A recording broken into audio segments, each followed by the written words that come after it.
2023 October 7న పాలెస్టీనాకు ఇజ్రాయెల్కు యుద్ధం మొదలైందండి. ఈ 2 years మధ్యలో 2023 మరియు 24లో ఇక్కడ బెత్లెహేమ్లో క్రిస్మస్ ట్రీని ఏర్పాటు చేయలేదు. ఎందుకంటే మనుషులు 2023 కంప్లీట్లీగా స్టాప్ చేశారు.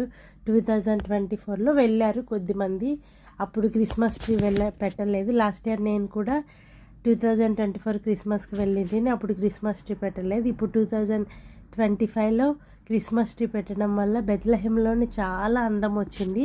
ఈ క్రిస్మస్ ట్రీ ఎగ్జాక్ట్గా యేసుప్రభు పుట్టిన చర్చికి, ఆ ప్లేస్కు ఆపోజిట్లో బయట సైడ్ పెట్టారండి ఈ క్రిస్మస్ ట్రీని. చాలా అద్భుతంగా ఉంటుంది. ఇంకా నైట్ టైం అయితే ఫుల్ ఆఫ్ లైట్స్తో ఉంటుంది. ఇక్కడ ఇజ్రాయెల్కు ప్రతి శనివారము హాలిడే ఉంటుంది.